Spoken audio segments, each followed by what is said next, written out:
Hey guys, what's up? Welcome into another edition of NBA Now on Chat Sports. Lots of NBA news and rumors to get into on today's show. He's Jimmy Crowther, I'm Harrison Graham. Lots of stuff to dissect today, Jimmy. You know, free agency just over a month away, and the rumors continue to swirl around Kevin Durant. Yeah, we're diving in right away. The rumor is today that Kevin Durant is more open to joining the Clippers than initially thought. Many people, I guess, believe that the Knicks were nearly a done deal. Obviously, the Golden State Warriors superstar is out right now. The Warriors are 5-0 without him in these playoffs.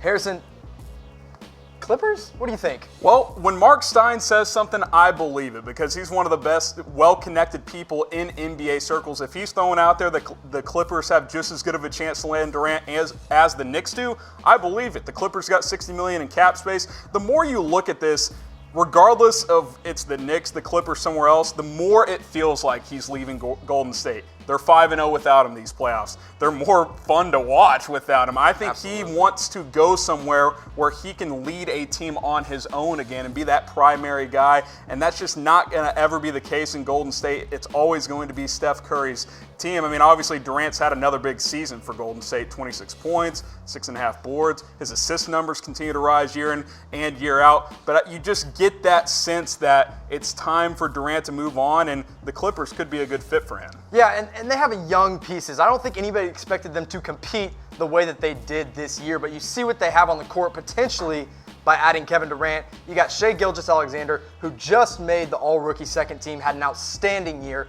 Landry Shamet also made the All-Rookie second team, a great shooter, really played well for them. Danilo Gallinari, who I think they'll look to move on from in the summer to unload his contract. And then Zubac, who they got in a steal of a trade from the Los Angeles Lakers. You add the Kevin Durant to a lineup that already went to the playoffs and challenged the Warriors. That could be fun to watch. Yeah, a couple other notes there. Don't forget Pat Beverly, a free agent, and two of their best players, Montrezl Harrell, Lou Williams coming off the bench. You don't see those guys there. Those guys only making $8 and $6 million the next couple of years. Lots of pieces on this Clippers team. So I'll ask you guys, which team should Kevin Durant sign with in the offseason? Type K for Knicks, C for Clippers, W for Warriors. If you think it's somebody else, feel free to comment that as well. We want to hear from you guys. I feel like all of a sudden it's going to be the Knicks or Clippers. I definitely do not think it'll be Golden State, but we will see. I want to hear from you guys in the comments section. Could Kyrie Irving be reuniting with LeBron James, Jimmy? That's the rumor. The rumor is that he's more open now to going to the Lakers than previously thought. Obviously, Kyrie and LeBron had already played together in Cleveland, won a championship, did great there as LeBron's Robin. Kyrie was not Batman. He's not made to be Batman. What do you think about that? Yeah, I mean, you kind of look at his tenure in Boston. Obviously, the first year he was a little bit injured, but I've always viewed Kyrie Irving as a great number 2 option. You look at what he did during his 3 seasons as LeBron's sidekick. Those, obviously in 16-17 really took off and had a big season, but in 15-16 was great in the playoffs. You look at the playoff numbers there, he's been clutch in the playoffs. 42% three-point shooter, 47% from the field in those 3 seasons as LeBron's sidekick. Obviously, everybody knows the famous 3 he hit in Game 7 to bring Cleveland that championship in the 2015-2016 season. The numbers just kind of, the numbers are up in terms of points and assists and all that stuff with Boston. Just not as efficient, though, when he's the primary guy. I think this could make some sense to reunite with LeBron James. I think it makes sense, too. But the Lakers are still lower on his list, as you can see in the graphic, than the Knicks and the Nets. Now, if he goes to the Knicks, I got to think he's bringing someone with him, a.k.a. Kevin Durant. Yeah. If he goes to the Nets, he becomes Batman all over again, and it basically seems like it would be this Boston team once again. And then you got to figure out a fit possibly with D'Angelo Russell, who's a restricted free agent. A lot of weird stuff that would happen in Brooklyn. But yeah, this is a very odd rumor, but it's not super surprising that he would want to go back and team up with LeBron, who brought him to where he is in Cleveland, really. If nothing else, they are at least on his radar, they being the Lakers. So we'll ask you guys, should Kyrie stay in Boston? Should he leave? Type L for leave, type S for stay. I actually personally think he should stay, and they should try and make a trade for Anthony Davis. That's been my pitch for what the Celtics should do and what Kyrie should do. But we want to hear from you guys below in the YouTube comment section. Today's show brought to you by BetDSI. Use that promo code NBA120 to get 120% bonus. You put down $100, you get $120 for free. NBA playoffs going on, MLB, NHL Stanley Cup Finals getting going. All kinds of stuff you can bet on. You can do NBA draft props, go to chatsports.com/bet to make some money today. All right, let's continue with the rumors. Another free agent, I put Tobias Harris in that tier 2 free agent list.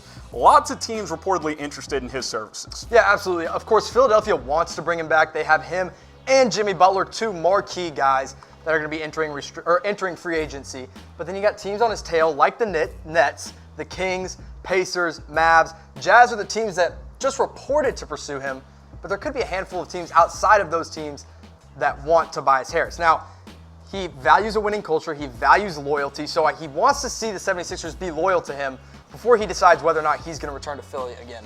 Yeah, and you kind of look at Tobias Harris, obviously, to me, career year this year. Obviously, some of those numbers were better before the Clippers traded him to Philly, but 20 points, 8 boards, dishing out 3 assists, which was not a part of his game early in his career. What he does best is spaces the floor. He's that prototypical stretch 4 in today's NBA. But the interesting thing about Tobias Harris, the guy has bounced around, okay? Yeah. So he got drafted by the Hornets and traded on draft night to the Bucks. Spent about a year and a half there. Goes to Orlando, was there for a total of 3 years over a span of 4 seasons. Then he gets moved to the Pistons for and spends a couple of years there. Goes to the Clippers and then gets traded to the Sixers. This guy's been traded 5 times in his career if you include draft night in only 8 seasons. So you just kind of wonder if this is a guy you pay max money to, because that's probably what it's going to cost. It is. I'd say 20-point per game scorer, 8 rebounds per game. He can be a max guy. But if you make him a max guy, that likely means he's going to be your go-to guy for the most part. And that's where I have a problem with it in Tobias Harris. I wouldn't make him a go-to scorer, in my opinion. He's like Chris Middleton. They're going to get max money, but they're not top players on a contending team. So we'll ask you guys, would you want your favorite team to sign Tobias Harris? It's tough. I think it depends on what your roster is. I think, like the Mavs, for example, is interesting because you got Luka, you got Porzingis. If he's your third guy there, that's intriguing. Incredible third option. Yeah, I personally wouldn't love him making max money, but that's part of business. So we want to hear from you guys in the comment section if you want your team to sign Tobias Harris. Now, the Portland Trail Blazers got bounced in 4 games by the Golden State Warriors in the Western Conference Finals. News coming out of that series, though, they were very competitive. 3 of those games very close. They had big leads in 3 of them. Looks like Portland's going to give Lillard the supermax. As they should. Now, one caveat is that Damian Lillard does have to make one of the 3 All-NBA teams. I believe he will. Most people believe that he will be named to one of those teams. This is a 4-year, $191 million deal to add on to the 2 years that he already has going in Portland. So it's basically just an extension. He's going to be basically their life guy, which I love. I love these guys that stay loyal to one team like Damian Lillard has and likely will with this supermax. And he's talked about that throughout his career, that he wants to spend his entire career in Portland. He wants to bring a championship to Portland. So that is, something that has been on Damian Lillard's mind. Obviously, didn't have the best playoff series against Golden State. The reports coming out looks like he was playing with cracked ribs. Right. So, you wonder how much of an impact that had. Had a great season this year, though. Continues to be that leading force for the Portland Trailblazers franchise. Yeah, you see what he did in the playoffs. 27 points per game, 6.6 assists, nearly 5 rebounds, and then he's shooting nearly 37.3 from behind the three-point arc. And a lot of those three-pointers were from way far out. For example, that three-pointer over Paul George to send the Oklahoma City Thunder packing was from way far out. He is not just a typical shooter. He can stroke it from deep. Yeah, absolutely. So it'll be interesting to see long-term what kind of fit Portland, moving forward, if he can be the guy that brings a championship back to Portland. Obviously, looks like they're going to give Damian Lillard the supermax. Other news, Terry Stotts. They're committing to this guy. Obviously, he was a part of the Mavericks coaching staff when they won a title in 2011. Portland poached him a few years ago, and let's be honest, he was on the hot seat coming into this year. Swept the last couple of years in the first round, but they make that run, kind of break through, get to the conference finals, get swept by the Warriors, but nonetheless, they're committing to him. Yeah, going to the Western Conference Finals in itself is impressive, especially in a stacked Western Conference. Now, Portland was in an easier part of the bracket for sure, but getting there, staying competitive, was really impressive. I thought last year, after getting swept by the New Orleans Pelicans, Terry Stotts was absolutely gone. But you see, it's pretty obvious what he's done in Portland since being there in 2012. He's tied for the second most wins in franchise history with Rick Adelman, right behind the Hall of Famer Jack Ramsey, 453 wins. And he plays a big part into developing guys. You've seen guys like Alan Crabb, a second-round guy, came in and really developed there. Will Barton, a second-round guy that came in, really developed there. Jake Layman, Pat Connaughton, and then turning Damian Lillard and CJ McCollum into the stars that they are today. Yeah, I mean, look, Terry Stotts isn't a top-line coach in the NBA, but he's in that second tier of NBA coaches. Portland's not going to do better. They proved it this year. They can take that next step. Try and add more pieces around Lillard and McCollum. I think you'll be in good shape. Obviously, you take a look at some of the top guards in the NBA. Damian Lillard's right there. CJ McCollum's not far off this list. He's probably in the top 10. Right, and this is kind of in reference to Damian Lillard having to be named to that All-NBA team. 2 guards on each team, each of the 3 teams. James Harden, Steph Curry 1 and 2, Kyrie probably the 3rd best, and then Lillard 4. And I'd put Russ at a 5. You can make the argument for Kemba Walker there, but Damian Lillard should be a lock to at least make one of the 3 teams. I'd put him on the second team All-NBA to get that. I want to say he was first team last year, so he will definitely be a lock for one of the All-NBA teams. I want to ask you guys, will the Damian Lillard-Terry Stotts combo bring a title to Portland? Type Y for yes, type N for no. A lot of things would have to bounce right. I mean, even this year, the bracket kind of falls in their favor. Kevin Durant is out for the Golden State Warriors. Still can't win a game against Golden State. Now, they were missing Nurkic, who had an incredible year, and I don't want to say they would have beaten the Warriors in that Western Conference Finals, but things would have maybe been a little bit more interesting had Nurk been there. He was so great for them in the regular season.